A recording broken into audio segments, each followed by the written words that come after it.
So our next session is the recovery piece. So this is again, this is all pretty basic. It can be applied to most any disaster. I'll talk a little bit about flood and hurricane because that's specifically what brought us here with the winter storms. But it can be applied to all disasters. So let me get started here. So what I'm going to cover generally is advocacy and encouraging the survivor or the homeowner to be their best advocate.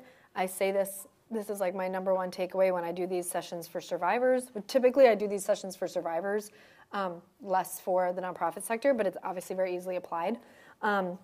Just encouraging them to advocate for themselves. They're going to be going through all these different processes with different programs, and it's so important that they understand nobody else is going to be there to walk them through it if they're not doing it for themselves.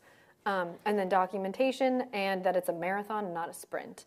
I also want to always include the disaster distress helpline that's run by our friends at SAMHSA, and they're really great mental and emotional care support for survivors or friends or relatives that might just need a little extra support going through the process, or for workers too.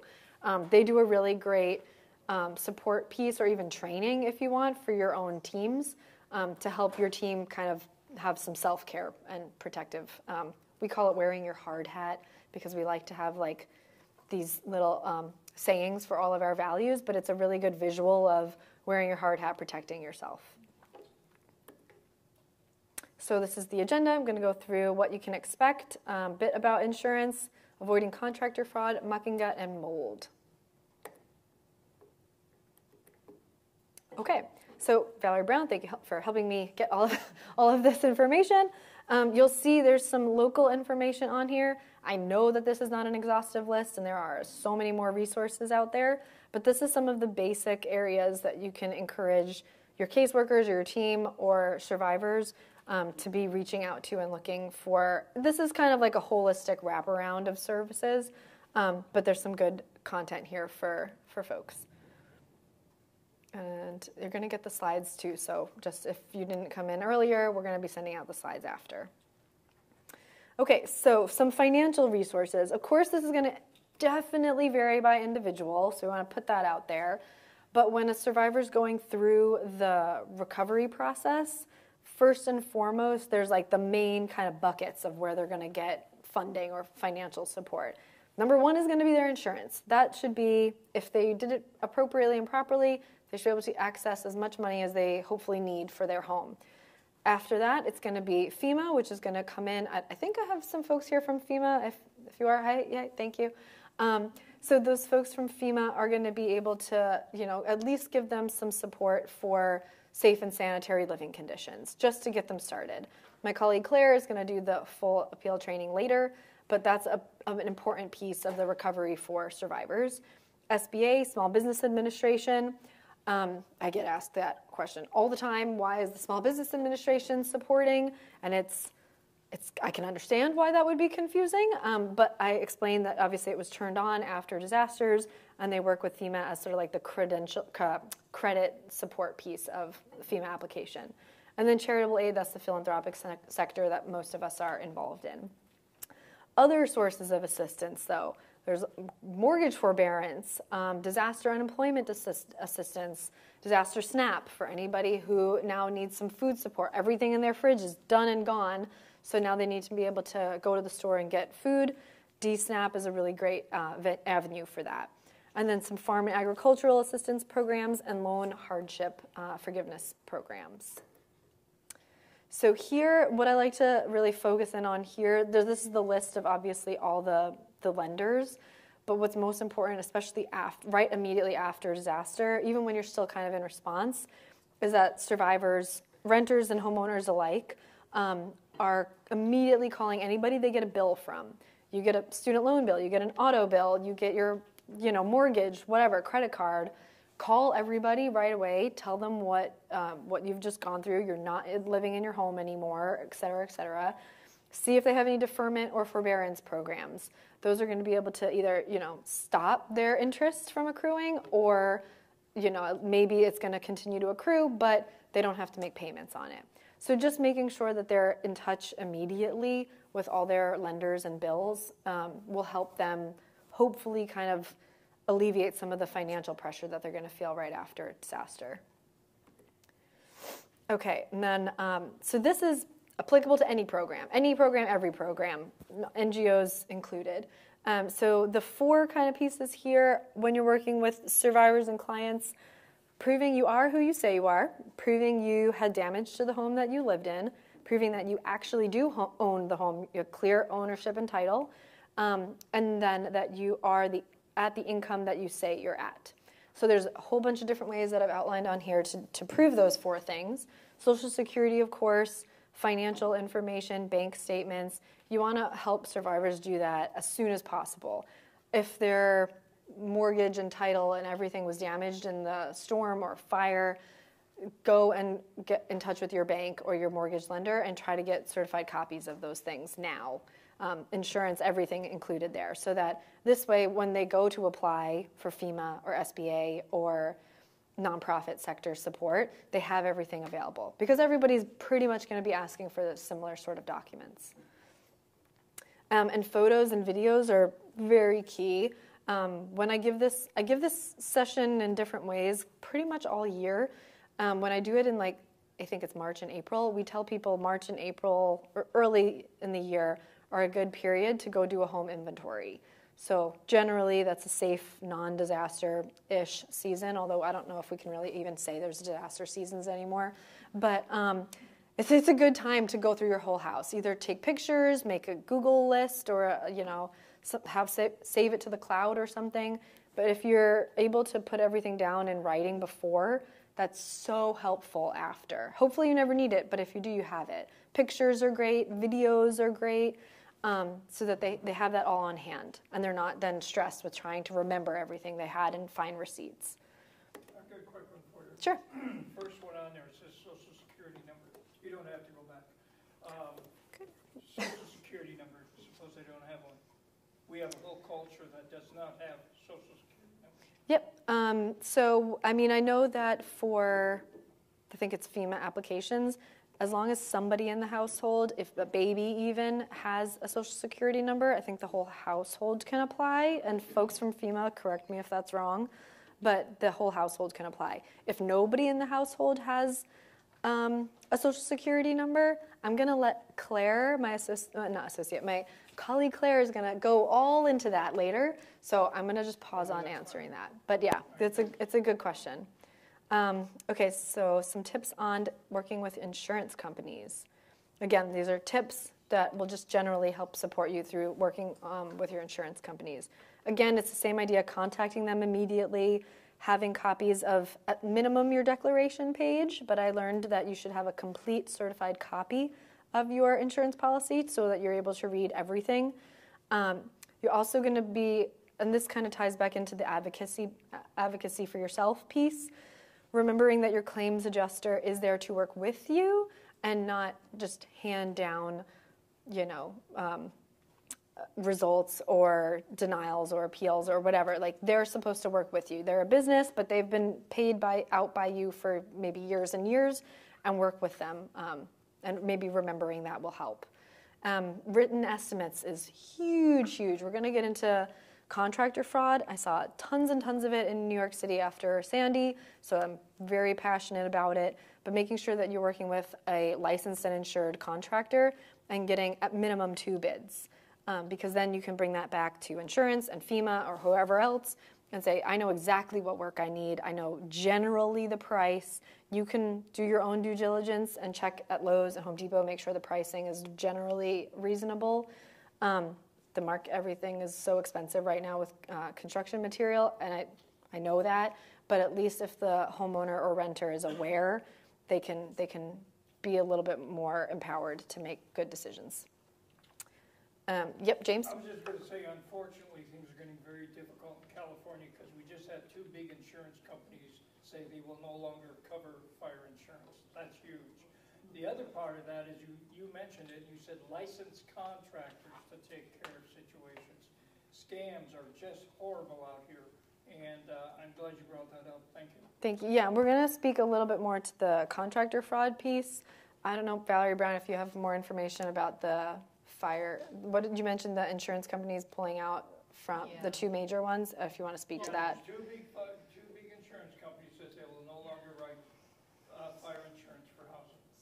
So Valerie Brown and our policyholders, I work with, we're the nonprofit that works on insurance issues. Oh, good. So point of clarification, while two insurers have pulled out, State Farm and Farmers are just not writing new policies. Right. So that there's a difference there in that they're keeping the people they've got for the most part, and when they're dropping, they're allowing agents to keep their portfolio by finding other people, but they are dropping some high-risk people. True. So the insurance commissioner is working on that. Any of you interested, we've got a series of resources for you that can help people navigate finding replacement insurance. And full disclosure, it's not called fire insurance, it's property and casualty, because fire right now is still a risk included in your general homeowner's policy, unlike flood and unlike earthquake.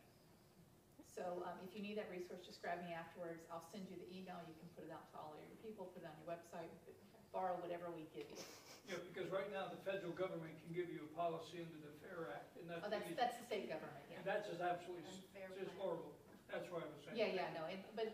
So there's a lot going on, and there are a lot of people moving on that issue, because it's not just us. I mean, Florida's in much worse shape, and they're paying 3 times what we're paying here, quite honestly. So while we're having a pain point, theirs is even, their market and Louisiana's are imploding a lot Yeah, faster. I'm concerned about our family. Yeah, it's pretty bad though, yeah, but grab me afterwards and I'll give you anything. I also have United Policyholders, it's not up there for a second, but the link to their website is up on the slides too. So after, if you're interested in checking out UP, it's back there, it is. You can also check them out there. Also really critical that survivors are only spending their money on what it was intended for. That is for insurance and FEMA and SBA alike. But they'll get property, other needs assistance, and contents, right? And so that's going to be for items that they need in their home versus rebuild, repair dollars. That's totally different. That needs to actually be spent on construction. So really keeping that clear when you're working with homeowners, that they'll see a whole bunch of money come into their account. Maybe they've never had that amount of money in their account before. They have so many needs. They don't know where to start, and they might incorrectly spend it. I mean, maybe on things that they rightfully need, but they have to spend it super carefully. So just important that we're, as I think a nonprofit sector, community sector, providing that guidance is important. So a little bit more information here. So homeowners and renters insurance versus flood. So I'll go into our homeowners renters a bit, but again, Valerie Brown and United Policyholders recommend them to check out more information. That's really going to support you. They're not going to provide any support for not flooding, any sort of water event. Any water is going to be your flood insurance. So for homeowners and renters, that's going to have support for repair and replacement of losses to the home and property. Any disaster-related needs covered in your policies. So it's going to be very specific to the policy. If they are underinsured or uninsured, that's going to significantly bring down what they're able to access. But it's really just for home, like buildings damaged and losses to the home and property, versus your flood insurance, which is an add-on that I think is most, like 90% through NFIP, National Flood Insurance, but there are private flood insurance companies out there. Most people I've seen, it's always through NFIP. I haven't really seen too many private agencies with flood insurance, but that is out there. And those insurances will cover maybe any mitigation that you took before, if you bought sandbags, if you rented a storage unit to try to move your items or protect yourself. There's some reimbursement there that people might be able to access. And there's also that's going to support your flood damaged property and home versus your, please. And then I was going to say, there's a new insurance product on the market, the parametric insurance, where people can get a policy that's going to pay you out for up to, say, $30,000. So it can cover very specific losses. So at the National Flood Conference this year, they were talking about that. So there's another option people can use, but it's not well known right now. Interesting. Cool. Thank you. I might ask you for more information about that for tomorrow's slides. Thank you. Okay. Okay, so contractor fraud. Very prevalent everywhere, not just New York.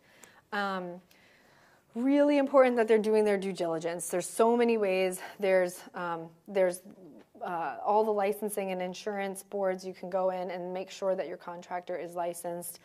You'll see after disasters, vans driving around with call Ed, this number. They're really smart. They'll even get like a local Google Voice number or something, so the area code is the right area code. They know what they're doing, and they drive around and go to lots of different disasters, and they do this over and over and over again, and it's horrible. And they take advantage of the most senior, like vulnerable people, and it's terrible. So anyway, we're talking about 2 written estimates, detailed labor and material costs. Itemized would be great. That's really how it's supposed to be, not just, roofing, $20,000. No, what is included in that roofing? What type of shingles are you going to use? What color is it going to be? Is there new decking? Is there not new decking? Really getting that all broken down.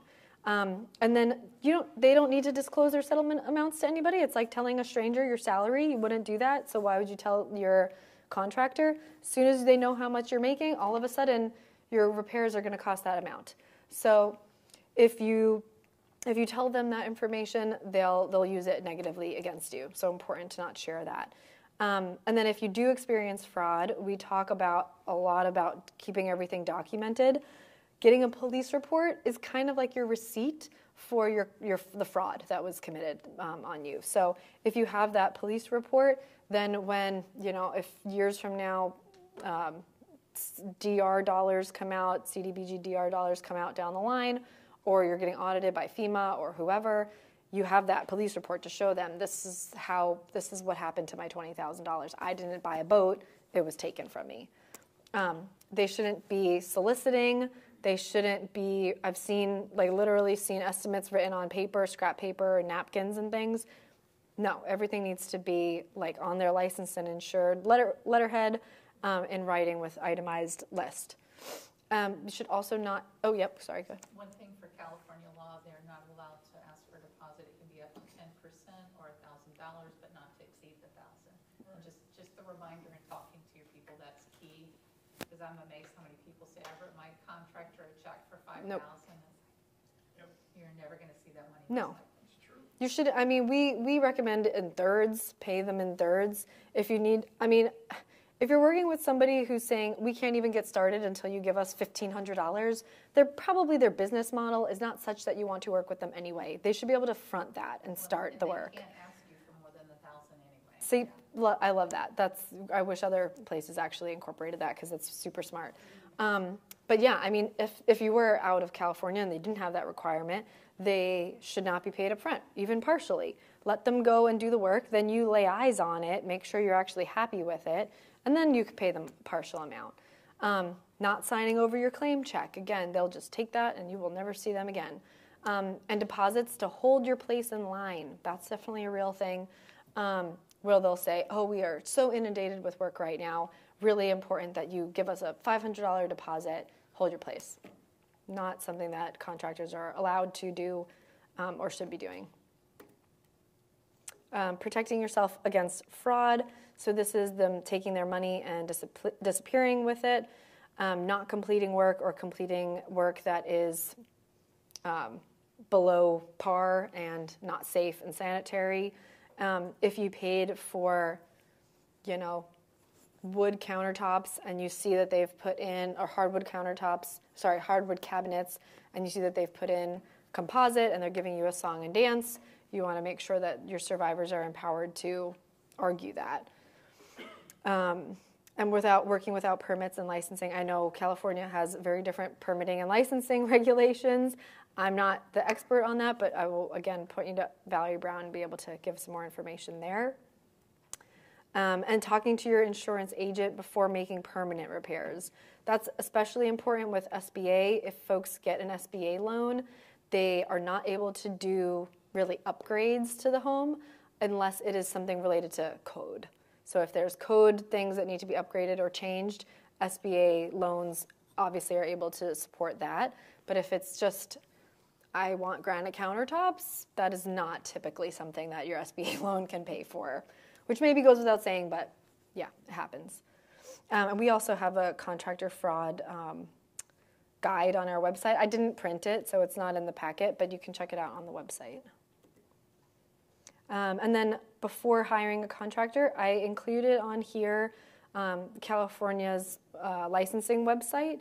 So if you're not already familiar with it, this is a great place to go to check out contractors and make sure that they're licensed and approved by the state. Okay, so now I'll get into, I think, maybe everybody's most favorite. So this is our muck and gut and mold. So you'll see there's a whole bunch of information in the packets about it. I'll try to like quickly go through it, but the packets are really helpful. There's a supply list in there. There's going to be the muck and gut guide and the mold guide. We say suppression, mold suppression, because to say mold remediation, you need to be a licensed contractor to do mold remediation. We are not. We're just saying if you're going to work with survivors that are either doing their own mold suppression or working with a nonprofit maybe that's out trying to do mold suppression, make sure that this is how they're doing it, using fungicides, using all the things I'm going to talk about, but they can't actually remediate it unless they're licensed to do so. Okay, so very critically, there's a big difference between mucking, gutting, and mold. Mucking is going to be where we remove everything. Gutting is going to be similar. So we're mucking, gutting, getting everything out, and then after that, coming back in and doing the mold suppression and treatments. So just an important kind of space to clarify. So we're mucking, we're opening up everything, getting lots of airflow. This is where we're trying to reduce the moisture in the house.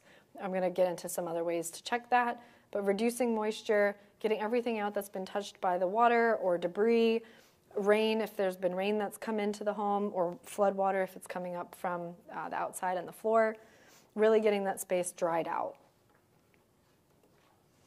And so some materials here. And now this is the hard part as like the caseworker or the NGO sector, talking to people about obviously having to remove some of those items that maybe they want to try to save, clothes, all of the porous material, photo albums, couches, furniture, rugs, I mean, curtains, everything. I mean, and it's expensive to obviously replace all of that. Some of it is like very irreplaceable.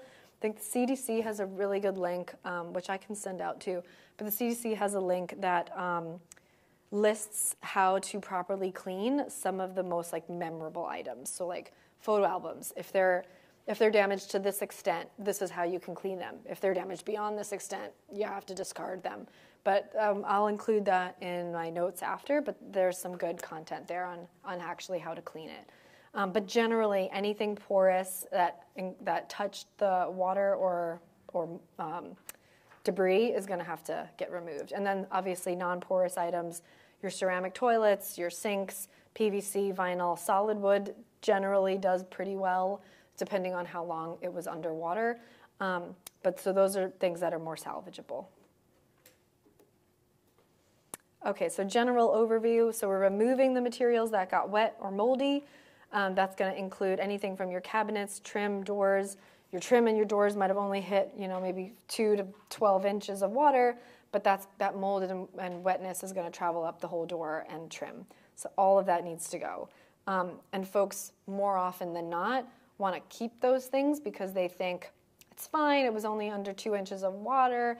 It's been in their homes forever. They were trying to like mitigate the amount of dollars that they're going to have to put into their home. Those are items that they usually try to save. So, hard to explain that, but important that those things come out because it'll only get worse. And then I think typically, and tell me if I'm wrong, it's like this in some of the other states, but all your studs are wood. I mean, typically our studs generally are wood. I know that a lot of folks use metal studs. But for the muck and gut, it's important that we're removing nails and screws from the walls because you'll see later when we go back to do, it's just wire brushing to clean everything out, it's going to get snaggled up on those nails and screws and really mess with your process. So we want to remove all of those things before. My favorite, the Moisture Reader. So helpful and very inexpensive, and available on Amazon, Home Depot, Lowe's, Walmart. I mean, most places sell them. And for, I don't know how much it is, but for whatever the cost of it is, you're able to quickly see what like materials in your home might be above or below the acceptable like moisture level. 17% is generally accepted, but 20% or higher definitely is going to be wet. Anything below 15% is considered dry. 17% is like industry. They say 17 and up is wet, 16 and below is dry. But it's so easy. I mean, as long as the two prongs are in full contact with whatever the material is, it can get a good reading and tell you right away safe or not safe. So from there, once you're now poking around your moisture meter everywhere, you're going to want to be removing 2 feet up, or if it's a ceiling, 2 feet past, wherever you're getting that reading. So if it's saying 22% up on this wall here, you'd cut 2 feet above that. That's where you'd cut, and then everything below it would have to be gutted. And so then anything below it, if there's staples, screws, all that comes out. There's going to be some pictures too to help kind of visualize it. But that's going to be your drywall, your insulation. That's all like super poor. I mean, it's like a sponge insulation. Ceiling material, if there's like drop ceilings, those are super porous. And materials, again, like lower than the 2 feet up point. Shiplap, hardwood, concrete, obviously all of that sort of work can be saved. I've seen PVC cabinets, which are pretty cool. We've done a bit of like a case study pilot program in the Gulf, in a few of our different spaces in the Gulf, but creating PVC cabinets in areas that are highly vulnerable to hurricanes or moisture. They look like PVC cabinets. They're like kind of a color that's beige, I guess, but they're super resistant to moisture. And so now for any sort of repetitive loss, those cabinets are going to be fine. They were like minorly more expensive than regular cabinets, but the long-term effect of those are huge. So any sort of like resiliency measures like that are always helpful. Okay, flooring, of course, this is just kind of going into the ins and outs of it, but laminate, hardwood, well, depending on, again, how long the hardwood was underwater, can be saved or not saved. And plywood, OSB, that's just like also a sponge. All of that sort of like composite wood really needs to go. And generally laminate counters or cabinets typically now are composite wood. So that all is very porous and would need to be removed. Ceramic obviously is fine, concrete's fine.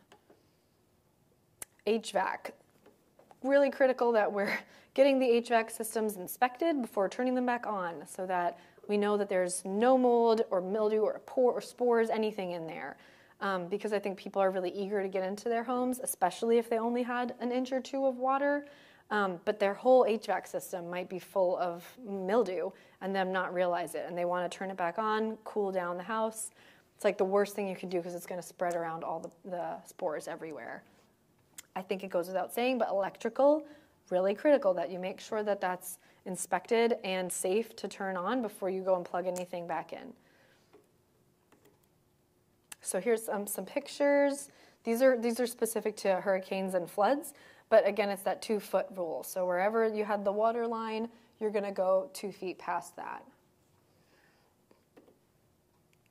Cleaning it, so making sure that we're cleaning as we're going, not overfilling the garbage bags. That's important because if the homeowners are doing it themselves, it goes back to this whole safe self-care and making sure that they're protecting themselves. If they pull out their back, lifting up a big bag of debris, they're not going to be able to advocate for themselves and go through really the full recovery process. Sweeping and shop vacuuming, getting out as much of that dampness as possible, and making sure the house is staying dry with fans and dehumidifiers, open windows as much as possible. Mold suppression. So some definitions. EPA registered fungicides. Those are going to be Concrobium and Shockwave are the two most common. They're also very easy to find. Again, like Home Depot and Lowe's have them. But those are going to say as an active ingredient, EPA registered like fungicide. The word fungicide is what's really key here. It doesn't have to be these two. These are just the two most common ones. But when homeowners or volunteer groups are going in, they want to be using this and not bleach type materials. Again, don't start all of this unless the home is actually sealed in. If the home is still having a leak in an upper, corner of the roof, and water can still get in, don't even start. Get everything dried in and completely closed before you start doing any of the muck and gut or mold. PPE, again, really important that they're protecting themselves, and any of your staff or whoever is going into the home is protecting themselves, wearing proper protective equipment. I think we've all gotten pretty used to protective equipment through COVID, but this is a different sort of protective equipment. And the masks that they wear are going to be, I think, P100s. They're these big pink masks versus the masks, the N95s that we're all a bit more used to. Okay, so I'm going to show a quick video on some of the materials.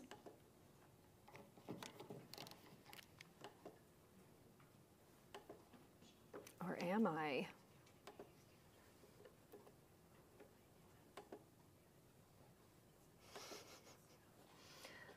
Okay, well, maybe I'm not going to show this video. I don't know why all of a sudden it's frozen. Let's try it again.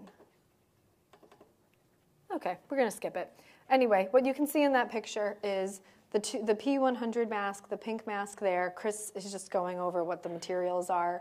The fungicide, those towels are like an extra thick sort of towel for wiping and cleaning. Okay, there we go. Okay, so the actual process, like I said, you've removed all those nails and screws. You're taking your wire scrub brush, really important that it's not like rubber or plastic, and you're going to scrub each of the three sides of the studs. So again, imagine it's a wooden stud. It's going to have three sides out. You can use, they're called construction crayons, or if you need to do it on the cheap, lipstick is a really good alternative. It's oil-based, waterproof. You can just be using the lipsticks all over.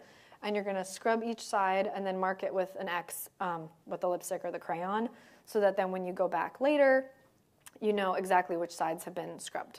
And then you're making sure you've done all the surfaces.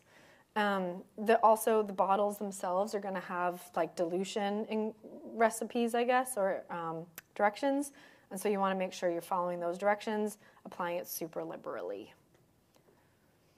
And then after that, we're wiping everything down with those cloths and using the X, except now you're circling it. So again, it's X because you've scrubbed it, circle because you've done the mold, and now you know that whole stud is clean.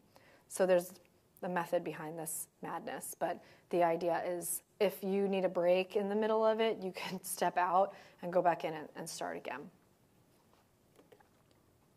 And then again, so everything is now dried out for 24 to 48 hours. You're poking it with the moisture meter again, making sure that everything is dry and clear before you go and check with building department and make sure you're good to start rebuilding. And these are a little bit of the guides that I already have included there, but some other videos and additional guides.